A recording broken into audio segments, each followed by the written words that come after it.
This equation might look impossible for someone because they don't know about special things about exponents. So what is this special thing? When we think about exponent, we usually think, okay, 2 to the power of 2, so that is 2 times 2.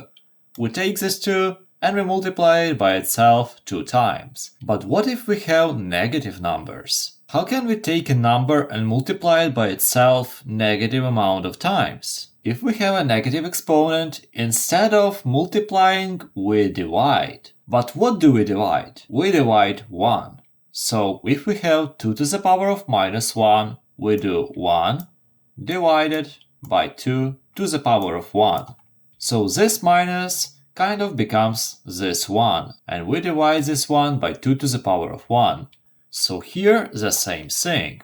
Start we add, of course, because we have an addition, but here we get 1 divided 2 to the power of 2, because we had a 2 here.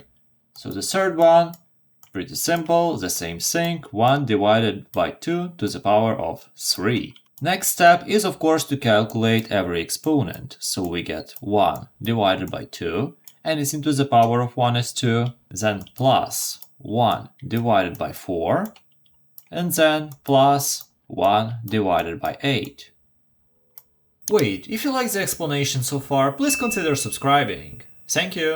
Of course, we cannot add them straight away because we need to have equal denominators. And to find this number, we need to find the smallest number that can be divided by all of these 3 denominators. The easiest way is, of course, to multiply all of them, and logically the denominator will be divisible by all 3. But if you notice that 8 is divisible by 8, by 4 and by 2, it's pretty simple to understand that we need to have a denominator of 8. So if we turn this 2 into 8, we multiply it by 4. So the same thing goes for the one at the top. So 1 over 2 is the same as 4 divided by 8.